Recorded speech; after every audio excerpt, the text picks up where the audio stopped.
Hi, everyone. Welcome to our last day of our BFA Artist Talk series. Today, we're here with Suzie Marco, and I'm really excited to unpack this very complicated, complex, nuanced installation that we have behind us. And you can kind of see it is made up of two rooms. We're not going to be moving around, but we're going to be showing you some visuals of each of these spaces to break it down and describe Suzie's process, intention, ideas, the concepts behind this work. But thank you for being a part of our artist talks today. Just a reminder, we have this talk right now, and then we'll also have two artists, two painters that are coming in to chat today at 3 and 3:30 with myself. And Suzie and I will be chatting today for about 20 minutes. And then we want to reserve some time for questions that you all might have regarding this work. I know I had questions after talking with Suzie for the first time. There's so much here. And Suzie's really done a fantastic job of just exploring so many different avenues in this work. And so I hope that you feel engaged, you have questions. And if you do, go ahead and type that in the Q&A. If you're streaming on Facebook, you can also put that in the comment section. And my colleague Chris is on the other line, and we'll come back to some questions towards the end of this talk. So please do, if you think of something, go ahead and just put it in that Q&A, and we'll come back to it at the end of the talk. But thanks again for being here. This is we are in the Western Gallery at Western Washington University. We are sitting in the exhibition of Insight, a new realism, the BFA exhibition of 2020. And we're sitting here with Suzie Marco. So we're going to go ahead and dive right in. Suzie, thanks for being here. Yeah, of course. Yeah. And just a reminder to our viewers, Suzie, along with the other cohort, they graduated in the spring. Yes. So this was supposed to be in the spring. Yeah. But we have now been able to finally get the work up this fall, which I'm so thankful for. But I know it's been taking an extra, toll on you and your time. And this is extra time. So we're just really pleased to have you here, have your work up, and being able to show it up for our community. And congratulations on getting this all done in such a tumultuous year. Yeah, thank you. Yeah, and that's something that I want to make sure we talk about too. Like, how was this BFA year for you? Yeah. I mean, it was Crazy. Stripped of any normalcy in some regard. Yeah. So let's first talk about the title of this installation. So like I've mentioned, those of you that might be just coming in, there are two rooms of this installation, and Suzie has called this work 217 or 217. Mm-hmm. So I'm going to let Suzie kind of break it down for us a little bit. Yeah, I chose to go with the title 217 because that's the donor code of my father, I guess, my biological father. And I kind of wanted to keep it, kind of open-ended because a lot of this process has just been like information thrown at you without much explanation of what that really means. And so I thought that by having kind of a, like numerical random seeming title, it would kind of bring the viewer and like the people experiencing it kind of into my world of this whole complicated, like having information thrown at you, but not knowing what it means and not knowing like where that belongs or how to analyze it. So I thought that would be a good way to like kind of encapsulate the whole project. Mm-hmm. So let's take a little step back. So I remember meeting with you in your studio in, January, February, and you were approaching your BFA year very differently, going back to the fall. Definitely. And then all of a sudden you learned that you were donor conceived. You had just found this out in December, is that correctly? Around that. And all of a sudden that just pivoted and reoriented your body of work. Talk us through what you came into the year thinking you were going to create, and then what it was like when you found out this really personal history that you never knew before. Well, at the beginning of the year, I was really passionate about kind of bringing in, like I was kind of focused on the ideas of talking about like dysfunctionalities in family dynamics on a very like just like putting it all out into the open and not really having any reservations. And I was planning on creating like a life-size like kitchen out of fabric and kind of talking about how the kitchen is like, like represents the family dynamic and everything. But then, in December, I went home for break and like found out that I was donor conceived.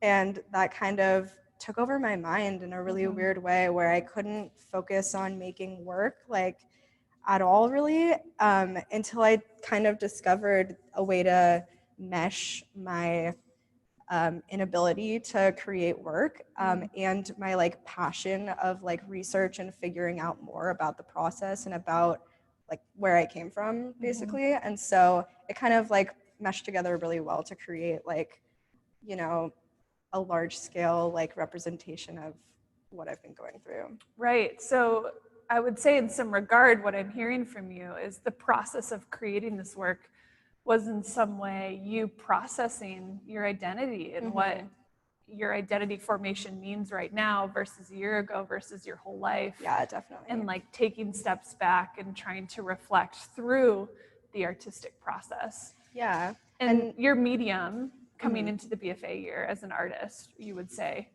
Yeah, it was textiles mostly. Yeah. And now you've created an immersive installation within textiles. Yeah, I mean, I kind of, I think working up in the art department, I think I kind of started off in like a smaller scale working with sculptures. And then as I got into higher level classes, I realized like my art got bigger and bigger and more like immersive. And so I thought that for like two reasons, I kind of built this like huge kind of like double room thing. I think like one of them being like it kind of was where my art was like leading me to, like having a bunch of like textiles, but also in a space where people can experience it, not just like on a wall or something like that.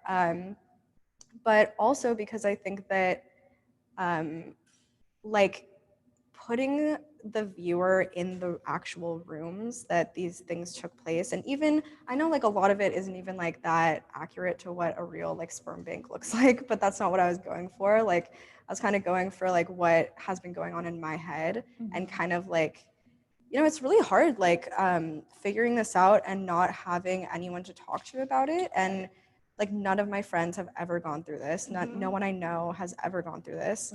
And so it's almost like I created this space to like force people to like go through this process with me a little bit and like not feel so alone in it. I feel that like making it life size and able to like be fully like palatable to the viewer was very important to me because I wanted to like make them feel just as uncomfortable as I do. Yeah. Yeah. Let's talk about these two rooms. Because you and I know them very well, but I want to make sure our viewers have a sense of what we're sitting in right now and also the second room that we can't see as well. But I know my colleague Chris, when we get to talking about the donation room, we have some other details of that. But right now, we are in a donation center, right? So talk us through, like walk us through the rooms. What space are we in and why did you create this space? Okay, so right now we are sitting in the waiting room. And this isn't like, I wasn't trying to depict like a specific space or a specific like brand or whatever, like the place that I came from. It was kind of just like, I don't know, there was a lot of like, I don't know, emotions that came up when I thought about my parents' role in the donation process, like my, I guess, social father and my like biological mom, and versus like what my biological father went through. And I think that both the rooms kind of represent what each of them went through, at least in my mind, because I don't have that much information about what happened. But yeah, and like I feel like I kind of made the waiting room as a collection of like data that I've, like compiled throughout this process. And it kind of is like a literal like waiting room. Like I'm waiting to figure out more information, and I'm like, just this is all the information I have to go off on, so it's not much. But yeah, so I think that the waiting room is kind of representative of, my parents' process and the being like, having to go through like some like fertility like clinics and everything they had to do to like wait for their process to start. I don't know. And then the donation room, I kind of was kind of trying to which see is the it. second room over there.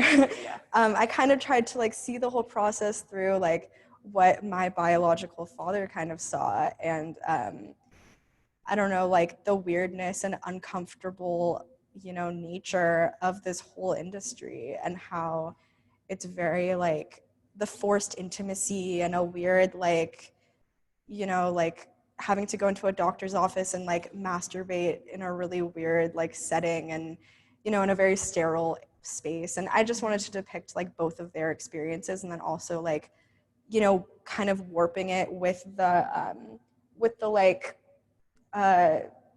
like including fabric and, you know, like found objects and having them like exist side by side, kind of like taking you out of, you know, like of trying to make it like something, you know, almost trying to like pinpoint it, like what is she trying to depict here? Like it's more of like a more fantastical kind of like fantasy land. Yeah, you've taken a reality that you don't really know much about, that you don't have an exact image of, and have morphed it to how it matches with how you're feeling about it, definitely. exaggerating certain moments of it, and kind of the ubiquitous nature of not knowing this space, but trying to recreate it and process it. So you're heightening certain aspects of it that stand out to you, and you're like, I don't get this, so I'm gonna dramatize it through my work. And I guess like you can tell pretty easily like what aspects of the installation kind of meant a lot to me, because I mean, I guess like the scale kind of really brings you there. And so it's like, for instance, the money over here is like how much I would like my parents paid for me, I guess. But and then in the other room I have like the giant like donor profile that I kind of like copied down and like made that giant also, just because like, you know, those were the things that really like stuck out to me in this process of like, and so I think that my scale and my like materials and everything kind of like coincide with the actual thing I'm trying to depict, you know. Describe to us a few of the things that you made, because obviously this is a mixed media installation in some regard. You have found objects, but there's also things that you've manipulated and created, like some of the textiles, the babies for sale, the money, the other piece over here, and there's a lot that you've also created in the other room as well. So yeah, I mostly started working with textiles, and I didn't want to create a room that was just textiles, because I think I didn't want to make it that like homogenous. I wanted to kind of like break it up. And then I came across the idea of using insulation foam to depict like sperm and semen, and that was very successful in my, you know, research, and like people's responses to it was like very disgusted and like very like kind of like brought up the same feelings that I would want them to have for it. So I kind of used it as a vehicle to represent not only like the actual semen being used and stuff and sold, but like the commodity and the weird like, you know, like mass production kind of aspect of like this insulation foam, but also how it kind of like coincides with the actual like fertility industry and how it's like selling babies and, you know, like using them as products, kind of like just like the insulation foam and stuff. But I mean, for instance, like this piece, the filing cabinet over here, I wanted to depict how unorganized the whole fertility industry is. Like a lot of it is very, at least like when my parents were going through it, it was when it was first kind of getting started on like and being normal, I guess. But they were very, very careless in all their paperwork and getting information to people, the like medical records and everything. And I've read like a bunch of books and forums and all these things saying that people like got really like, you know, like they really had horrible experiences with like going back to the sperm banks. And you know, that's also why like in the donor profile in the donation room, I have a lot of like misspelled words, and like, you know, I left things out, I put things in that didn't make sense, I left some spelled things wrong and stuff like that, just to kind of depict the same thing, the same theme of like being careless and having it only be like a money-making industry and not really focused on the children that are actually being like produced from their weird like selling people. Right. And on a personal note, I remember you sharing with me that you've tried to trace and like go find the center that your parents went to, and if there's any record, and it's been a challenge. Definitely. The sperm bank that I that my parents went to actually closed down 11 years ago and decided to destroy all of their like data and information because it would be cheaper than selling it to another sperm bank. So there's actually zero, like there's no more information that I don't already have. So, and it was a very small one because I guess in the 90s, like they would pop up and close down very easily because they weren't very organized in their, you know, filing, and it wasn't very ethical. So, I mean, I'm still trying, but it's really difficult. In your artist statement, you point out how this literally is your memory. I'm going to read it. This is my self-generated memory of my biological dad. And that seems to make even more sense as you literally can't trace this, you know, to an actual material piece of paper or a record of something. And so for you, you're tracing a memory through a site, through a process. Yeah, and there's like no other way to kind of like, I'm a very visual person, and I'm a very like visually oriented, like I understand things on a more visual note. And I think it was really hard for me to not have anything to look at, or, you know, like I read a bunch of books about it and I would like search the web for hours and hours into the night. But I mean, I didn't ever get to like, it was always just someone else's story and like reading about the craziness that happened to someone else. But I guess I never really got to see it like as if it was happening to me, you know. It feels like someone else's life kind of. But I mean, creating this all like makes me really, like puts me in, I don't know, I feel like it's kind of like a timeline of like little things that I have figured out along the way, and then like however they're depicted is just like how I felt about them, about figuring out that information. And I know you've used the word, it's been liberating to make this, to kind of release it, you know, in a different way versus you just sharing your story. It's you using visual strategies and tactile materials in your artistic process to put it out there. So in that regard, you know, when people are coming through here, students and faculty of Western, and they come across this, they may not know you, they may not know the background of this at all, and they just come in. What do you hope that people feel, do, you know, within the space? How do you envision them interacting? And when they leave, like, what do you want them to be left thinking about? Well, a big part, I think, of creating this room was I wanted people, because I understand that in the fertility industry, there are very good parts of it. It's not all bad, obviously. Like people rely on that, and it's like a very good resource to have. But so I didn't want it to come off as like a very negative, like shaming anyone who uses anything like that, because like I understand that that's a reality for a lot of people, and they do it ethically a lot.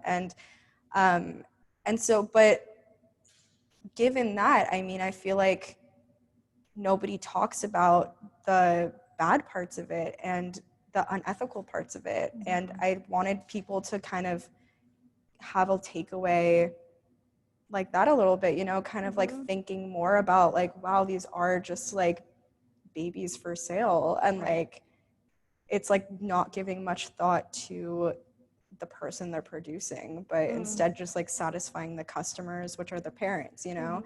And I don't know, I hope that people like walk around and sit down and get to like experience it and look through like papers and, you know, understand where they are instead of just being like, wow, big money, you know.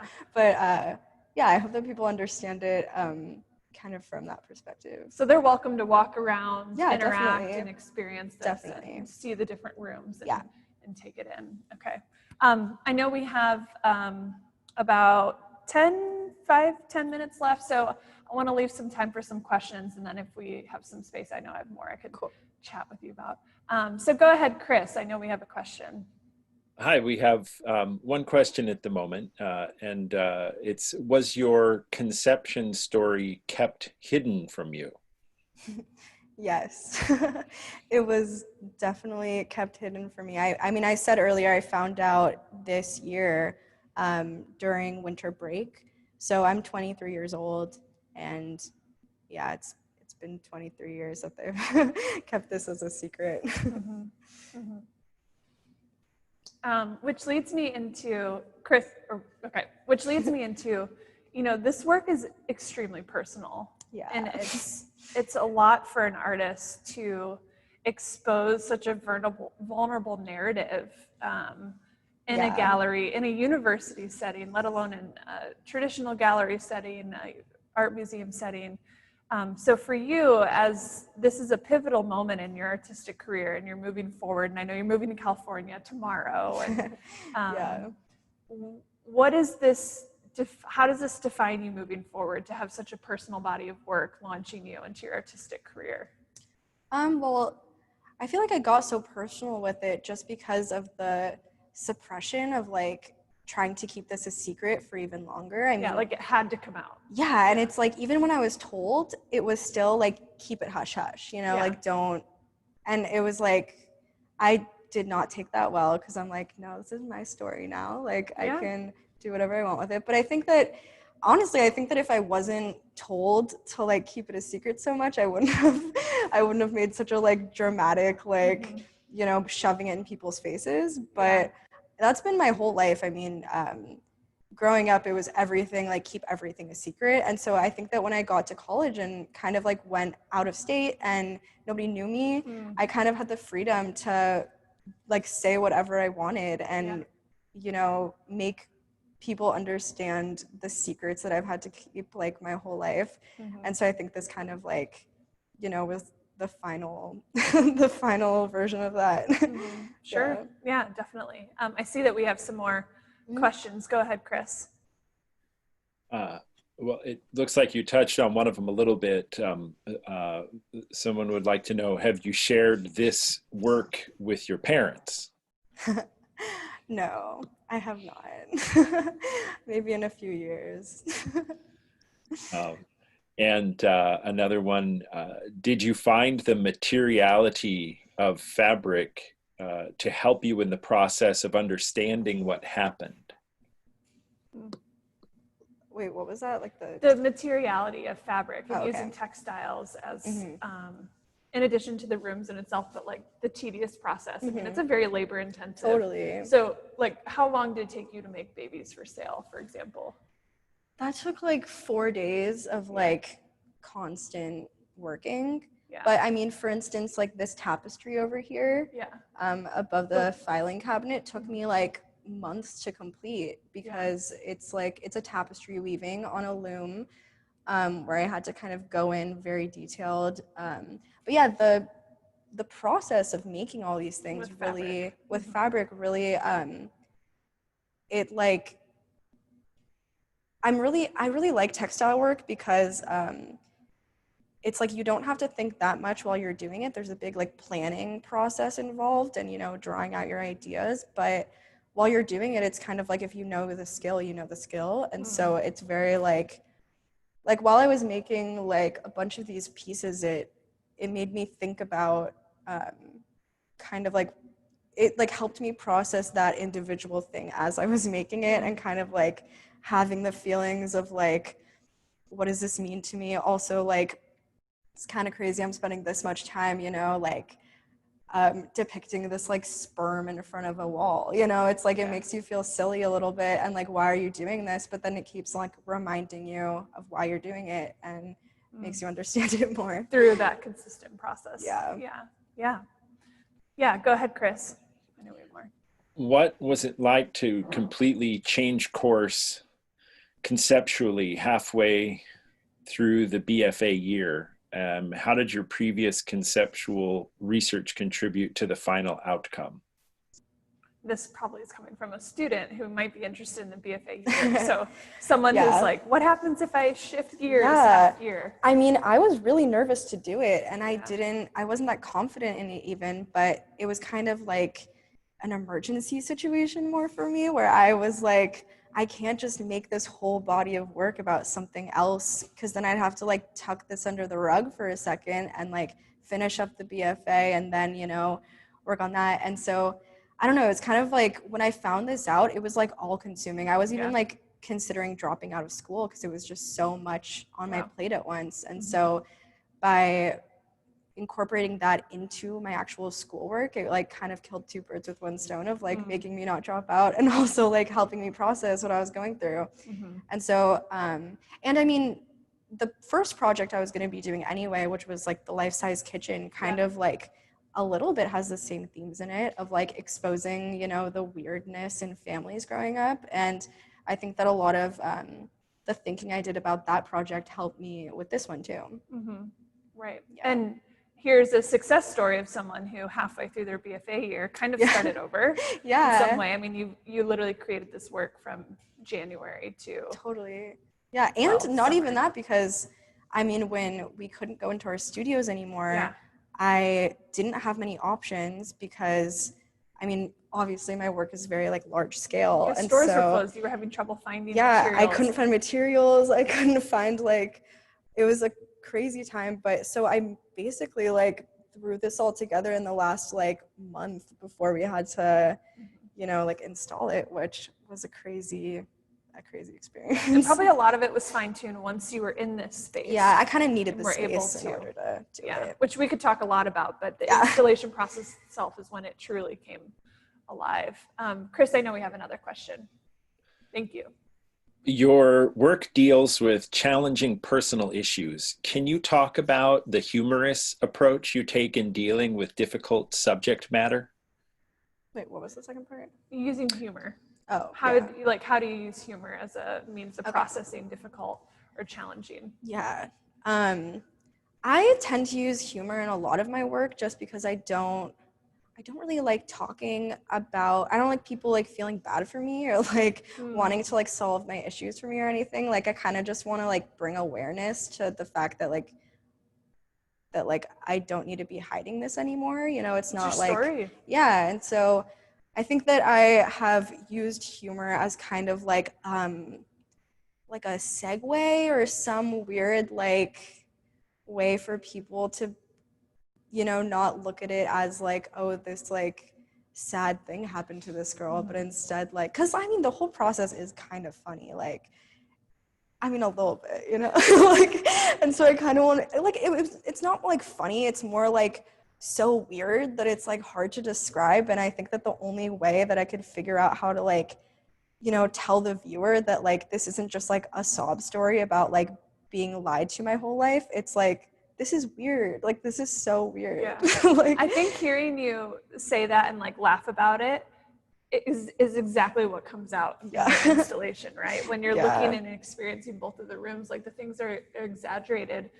Like, sure, you could feel uncomfortable, but it does feel humorous, and it's very you. Now, I mean, knowing you, I totally understand that concept. So I think that's a really great thing to end on, is how you've used humor as a segue, as a bridge to kind of expose your personal story, but recognize like, there's some humor. It's kind of awkward, it's uncomfortable, but it's a reality that has impacted you and has greatly shifted your artistic practice and the things that you're creating. So thank you for sharing such vulnerable work, because it makes it very strong. You know, it's been a pleasure to hear you work through this, especially personally, but also through your visual strategies and how it comes together. So congratulations. Thank you. You know, you've completed this body of work that I really do feel is gonna stem a really successful artistic career. I mean, to be able to launch yourself into such a deep narrative, and then what that takes moving forward, I can only imagine